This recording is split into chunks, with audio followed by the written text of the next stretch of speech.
चलिए आज गोता लगाते हैं एक बहुत ही चर्चित किताब चित्रा बनर्जी दिवाकरुणी की द पैलेस ऑफ इल्यूशंस की एक दिलचस्प समीक्षा में।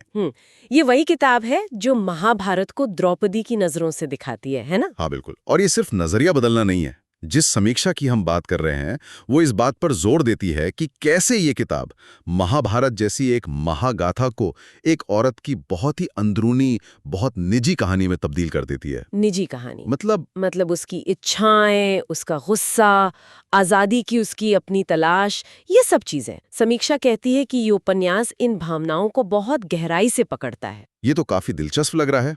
तो आज इसी समीक्षा के लेंस से देखते हैं इस उपन्यास को कि द्रौपदी की कहानी में क्या खास है, पात्र कैसे हैं और आखिर ये किताब हमें क्या सोचने पर मजबूर करती है।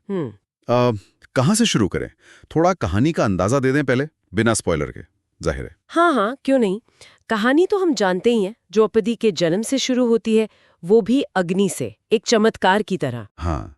और फिर उसके पूरे जीवन को कवर करती है, कुरुक्षेत्र युद्ध के बाद तक। लेकिन ये कोई सीधी साधी टाइमलाइन नहीं है। अच्छा, समीक्षा इस बारे में क्या कहती है? कुछ अलग है क्या? समीक्षा इस बात पे गौर करती है कि उपन्यास कैसे दिखाता है द्रौपदी की परवरिश, उसके पिता का दरबार जहां बेटों को ज्यादा अहमियत मिलती है, फिर वो उसका स्वयंवर जो काफी नाटकीय रहा, और उसके बाद वो चौंकाने वाली घटना जब उसे 5 पतियों से विवाह करना पड़ा, जो उसने कभी सोचा भी नहीं था। हाँ, वो तो था ही। और फिर वो अपमान, द्यूतक्रीवा वाला, उसके बाद वनवास, फिर युद्ध, और जीत के बाद भी वो अकेलापन। ये सब पड़ाव तो हम जानते हैं, पर शायद उपन्यास इन्हें किसी नए ढंग से पेश करता है। बिल्कुल, और यहीं पर किताब का नाम द पैलेस ऑफ इल्यूजन्स यानी माया महल बहुत मायने रखता है। माया महल, ये वही है ना जो मैदानम ने बनाया था? हाँ वही, पर समीक्षा कहती है कि इसका मतलब सिर्फ वो शानदार बिल्डिंग नहीं है। तो फिर और क्या मतलब है इसका? ये माया किस चीज की है? समीक्षा इसे एक प्रतीक की तरह देखती है, एक रूपक। ये हमें याद दिलाता है कि हम जिन दुनियाओं में जीते हैं, हमारे घर, रिश्ते, राजनीति, यहाँ तक कि हमारी आस्था, हाँ। वो सब अक्सर हमारी इच्छाओं और धोखे से बुनी होती हैं। ये दुनियाएं बाहर से चमकीली, लुभावनी दिख सकती हैं, पर अंदर से उतनी ही खतरनाक, उतनी ही भ्रामक भी हो सकती हैं। वाह, ये तो काफी गहरा है। मतलब पूरी कहानी इसी माया के इर्द गिर्द चलती है। अच्छा ये बताइए, कहानी कहने का तरीका कैसा है, मतलब स्टाइल? समीक्षा ने इस बारे में कुछ कहा? हाँ, कहा है। समीक्षा कहती है कि ये फर्स्ट पर्सन में है, जैसे द्रौपदी खुद अपनी कहानी कह रही हो, अपनी फीलिंग्स बता रही हो। एक तरह का कन्फेशनल टोन है। कन्फेशनल, अच्छा। और भाषा? भाषा बहुत सधी हुई है, काव्यात्मक सी, और ऐसा लगता है जैसे द्रौपदी सीधे हमसे, पढ़ने वाले से बात कर रही है। और आवाज, क्या वो बिल्कुल पौराणिक लगती है या कुछ नयापन है उसमें? समीक्षा के मुताबिक आवाज में एक मॉडर्न टच है, लेकिन वो ओवर द टॉप मॉडर्न नहीं है। ये बैलेंस बहुत अच्छा है। इससे आज के पढ़ने वाले भी उस पौराणिक माहौल से जुड़ पाते हैं। कहानी दूर की नहीं लगती। ये तो वाकई लिखने की कला है। और कहानी का स्ट्रक्चर कैसा है? सीधी चलती है या? कहानी ज्यादातर सीधी चलती है, क्रोनोलॉजिकल। छोटे छोटे अध्याय हैं जो किसी सीन या घटना पर फोकस करते हैं। अच्छा। और बीच बीच में द्रौपदी के मन की बातें आती हैं, उसके इंटरनल सोच। और खास बात यह है कि अध्याय अक्सर किसी ऐसी इमेज या विडंगना पर खत्म होते हैं जो जानी पहचानी घटना को भी एक नया एंगल दे देती है। और महाभारत में जो वो होता है, जादू टोना, शगुन, भगवान का दखल, उसका क्या? वो भी है, शगुन है, सपने हैं, और खासकर कृष्ण का वो रहस्यमयी हस्तक्षेप। हाँ, कृष्ण। वो सब है, लेकिन समीक्षा कहती है कि इन्हें बहुत हल्के ढंग से पेश किया गया है। जैसे मैजिकल रियलिज्म होता है ना, वैसा कुछ। इनकी बहुत ज्यादा व्याख्या नहीं की गई है। ये द्रौपदी के फैसलों को रंग देते हैं, पर ऐसा नहीं लगता है कि वो सिर्फ एक कठपुतली है। समझ गया। तो नैरेशन काफी इंगेजिंग लगता है। अब आते हैं सबसे जरूरी चीज पर, किरदार। जाहिर है द्रौपदी सेंटर में है। समीक्षा उसे कैसे देखती है? हीरोइन, विलेन या कुछ और? समीक्षा साफ कहती है, दिवाकरुणी द्रौपदी को न संत बनाती हैं न खलनायक। वो आग से जन्मी है, तेज है, बेचैन सी है। उसे एक बहुत इंटेलिजेंट, पॉलिटिकली अवेयर औरत की तरह दिखाया गया है, लेकिन जिसे समाज ने बने बनाए रोल्स, बेटी, पत्नी, रानी, इनमें फिट होने को मजबूर किया। और उसका नेचर, क्या वो हमेशा सही होती है, परफेक्ट है? नहीं, बिल्कुल नहीं। समीक्षा बताती है कि उसका गर्व, उसका अभिमान कभी-कभी तीखा हो सकता है, उसकी बातें अक्सर सच होती हैं, पर वो सच चुभने वाला भी हो सकता है। और समीक्षा के हिसाब से किताब की सबसे बड़ी खूबी यही है कि ये द्रौपदी की महत्वाकांक्षा और उसकी कामनाओं को उसकी नैतिकता और समझदारी के साथ दिखा पाती है, एक ही इंसान में ये सब। ये उससे ज्यादा वास्तविक बनाता है। बिल्कुल। ये विरोधाभास उसे एक असली जीता जागता इंसान बनाते हैं। ये तो वाकई एक कॉम्प्लेक्स किरदार लगता है। अब उसके रिश्तों पर आते हैं। कृष्ण के साथ उसका रिश्ता कैसा है? वो तो हमेशा बहुत खास माना गया है। हाँ, और समीक्षा कृष्ण के किरदार को बहुत अहम मानती हैं। वो द्रौपदी के दोस्त हैं, गाइड हैं, फिलोसोफर भी हैं, पर उनमें एक शरारत भी है। उनकी मौजूदगी कहानी में एक अलग जान और एक दार्शनिक गहराई लाती है। और उनके रिश्ते की प्रकृति? समीक्षा कहती है कि उनके बीच का रिश्ता गहरा, भावनात्मक और बौद्धिक है, रोमांटिक नहीं। और यही वो कनेक्शन है जो द्रौपदी के गुस्से को एक सोची समझी रणनीति में बदलने में मदद करता है। वाह, ये तो कहानी का एक मजबूत आधार लगता है। और पांडव, उनके बारे में समीक्षा क्या कहती है? युधिष्ठिर? युधिष्ठिर के बारे में समीक्षा का नजरिया बड़ा मजेदार है। उन्हें निराशाजनक रूप से आकर्षक कहा है। मतलब वो अपने उसूलों पर इतने पक्के हैं कि कभी-कभी ये बात पॉलिटिकली नुकसानदेह साबित होती है। हाँ, ये बात तो है। और भीम? भीम को गर्मजोशी और भूख से भरा दिखाया गया है। सिर्फ खाने की भूख नहीं, शायद जीवन की भी। उसकी जो सीधी साधी भक्ति है, वो एक ऐसे प्यार जैसी है जिसे द्रौपदी शायद पूरी तरह कभी समझ नहीं पाती या अपना नहीं पाती। और अर्जुन, जिससे स्वयंवर में, खैर, जिसे उसने जीता था? अर्जुन करिश्माई है, लेकिन कुछ खोया हुआ सा। एक ऐसा साथी जो पास होकर भी दूर लगे। उनका रिश्ता मजबूत है, पर कर्तव्य और शायद अर्जुन की अपनी खोजें वो उसे कमजोर करती हैं। और नकुल सहदेव? उनका चित्रण उतना गहरा नहीं है, जो समीक्षा के हिसाब से ठीक है, क्योंकि कहानी का फोकस द्रौपदी है और महाकाव्य में भी उनका रोल उतना बड़ा नहीं है। समझ गया। और वो एक किरदार जो हमेशा इतनी बहस छिड़ता है, कर्ण, उसके बारे में समीक्षा क्या खास कहती है? समीक्षा इस बात पर जोर देती है कि किताब कर्ण के उस आकर्षण को उभारती है जो उसके आइडेंटिटी से जुड़ा है, उसके सूतपुत्र होने से, और द्रौपदी का उसके लिए एक अनकहा खिंचाव। अनकहा खिंचाव? हाँ, जो कभी रोमांटिक लगता है, कभी नैतिक, कभी आध्यात्मिक सा। ये अनकहा रिश्ता कहानी में राजनीति और युद्ध की मुख्य धारा के नीचे एक टेंशन की तरह बहता रहता है। ये कर्ण वाला एंगल तो हमेशा बड़ा इमोशनल रहा है। और कुंती, पांडवों की माँ, उनका चित्रण कैसा है? कुंती का चित्रण समीक्षा के अनुसार बहुत शार्प है। वो एक माँ भी है और एक बहुत शातिर रणनीतिकार भी।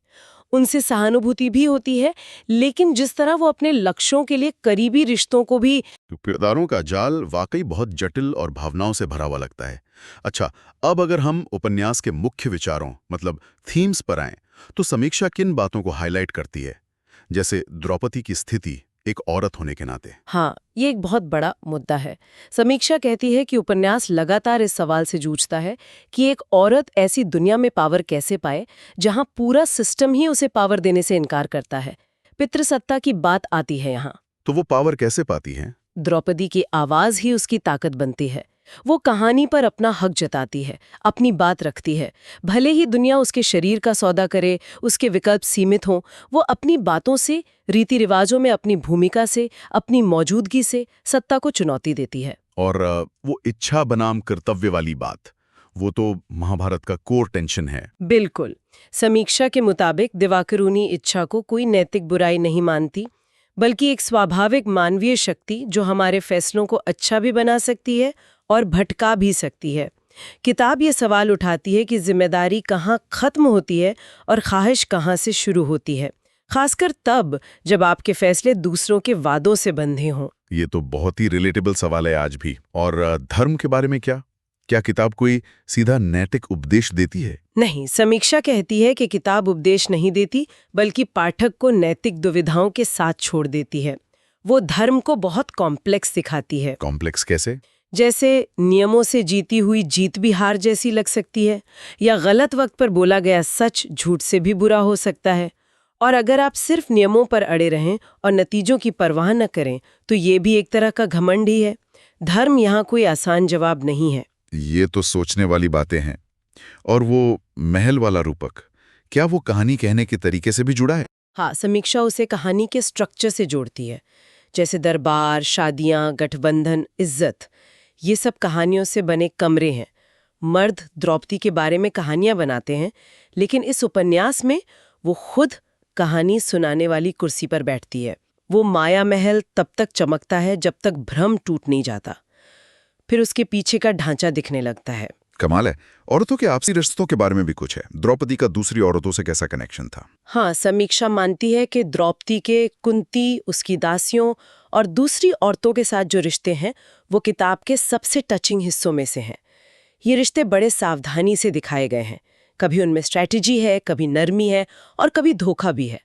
यहाँ सिस्टरहुड कोई नारा नहीं है, बल्कि जरूरत और हालात के हिसाब से बनने बिगड़ने वाले रिश्तों का एक जटिल ताना बाना है। तो कुल मिलाकर समीक्षा उपन्यास को काफी गहरा और मल्टी लेयर्ड बता रही हैं। अब ये बताइए कि समीक्षा के हिसाब से वो कौन सी चीजें हैं जो इस किताब में वाकई बहुत बढ़िया काम करती हैं? What works?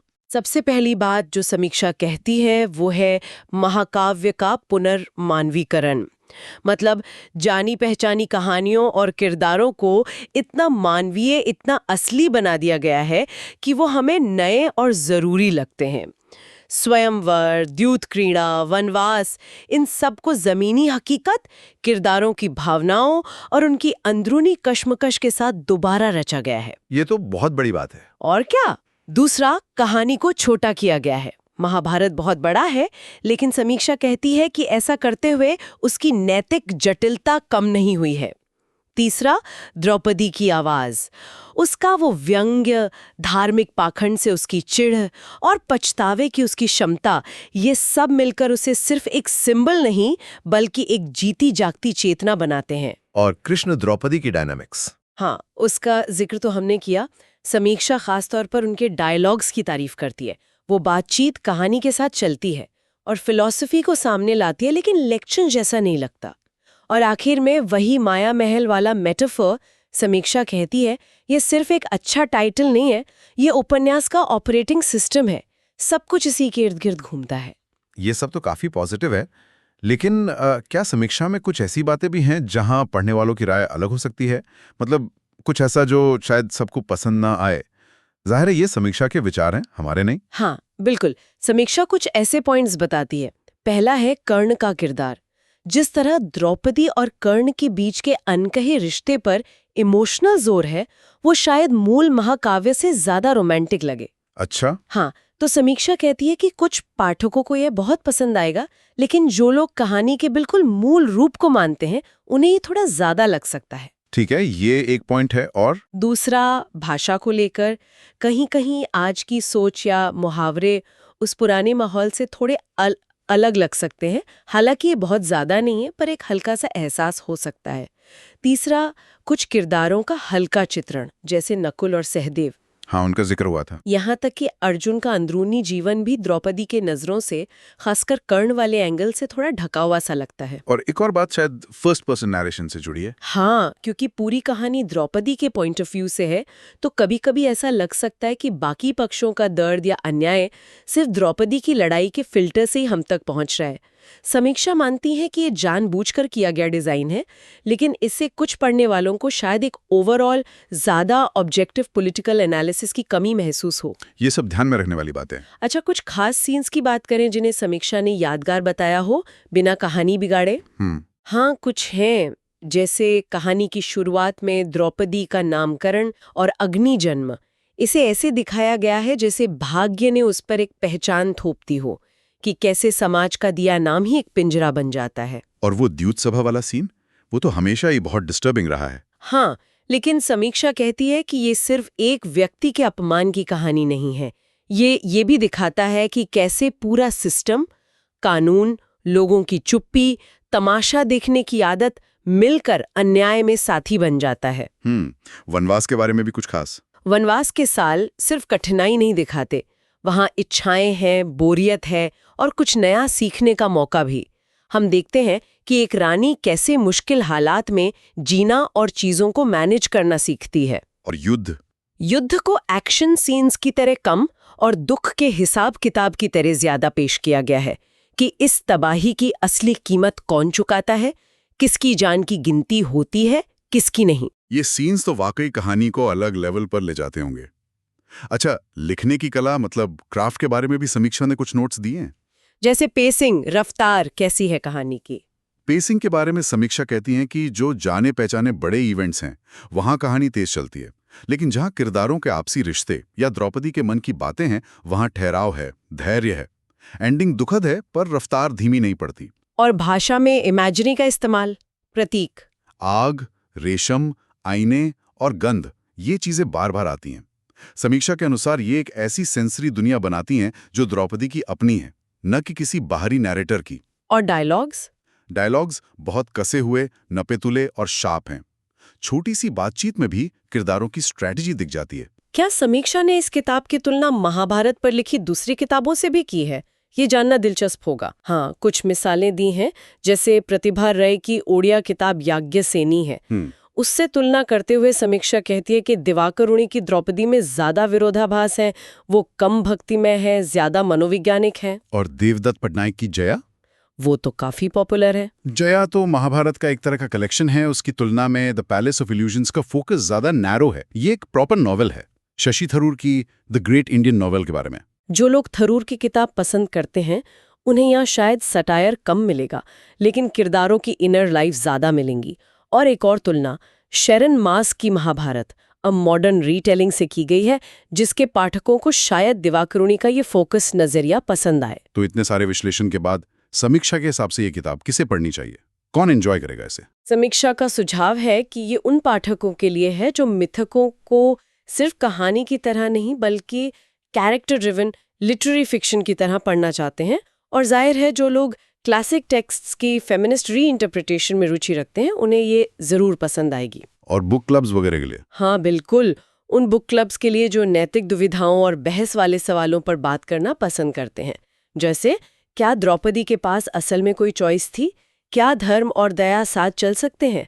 ऐसी दुनिया में मर्जी का क्या मतलब है जहां सब वादों और रिवाजों से बंधे हैं? ये सब सवाल उठते हैं। और क्या किताब में कोई सेंसिटिव कंटेंट है जिसके बारे में पढ़ने वालों को पहले से पता हो? हाँ, समीक्षा बताती है कि कहानी में अपमान, युद्ध की हिंसा और यौन जबरदस्ती के रेफरेंस हैं जो कहानी का हिस्सा है। इन्हें संवेदनशीलता से हैंडल किया गया है, पर ये दृश्य कुछ लोगों के लिए विचलित करने वाले हो सकते हैं। ठीक है, तो अब हम इस चर्चा के अंत की ओर बढ़ रहे हैं। समीक्षा का फाइनल वर्डिक्ट क्या है? ये उपन्यास कामयाब है या नहीं? समीक्षा का निष्कर्ष ये है कि the palace of illusions Mahabharata को करेक्ट करने की कोशिश नहीं करता, बल्कि उसे एक नई आवाज देता है, रीवॉइस करता है। दिवाकरुणी द्रौपदी को वो कहानी कहने का अधिकार देती हैं जो मूल महाकाव्य में उसे उस तरह से नहीं मिलता। और ऐसा करके वो क्या हासिल करती हैं? ऐसा करके समीक्षा के अनुसार वो ये दिखाती हैं कि कैसे बड़ी बड़ी पब्लिक स्टोरीज या मिथक असल में प्राइवेट लाइफ्स पर टिके होते हैं, उन डील्स पर, उन गुस्सा पर, उन अधूरी इच्छाओं पर जिन्हें इतिहास अक्सर फ्लैट कर देता है। समीक्षा इसे 4.55 की रेटिंग देती है और कहती है कि ये एक चमकदार, सोचने पर मजबूर करने वाला पुनर्वाचन है जिसका भ्रम छुपाने से ज्यादा दिखाता है। वाह, ये तो वाकई एक मजबूत एंडोर्समेंट है। हाँ, और इस पूरी बातचीत के बाद मैं श्रोताओं के लिए एक सवाल छोड़ना चाहूंगी जो इसी समीक्षा से कहीं ना कहीं उभरता है। हाँ जरूर। जिस तरह ये उपन्यास हमें द्रौपदी की अनकही कहानी सुनने का मौका देता है, क्या ये हमें इस बात पर सोचने को मजबूर नहीं करता कि इतिहास और मिथकों में ऐसी कितनी ही कहानियां, कितने ही निजी सच दबे पड़े होंगे, कितनी आवाजें होंगी जिन्हें हमने कभी सुना ही नहीं, सिर्फ इसलिए क्योंकि हमने सही नजरिए से देखा ही नहीं। या शायद जैसे इस उपन्यास में वो माया महल है जो भ्रम पैदा करता है। क्या हमारी अपनी जिंदगियों में भी ऐसे महल हैं जिन्हें हम सच मानते हैं पर वो असल में हमारी इच्छाओं और मान्यताओं से बने भ्रम हो?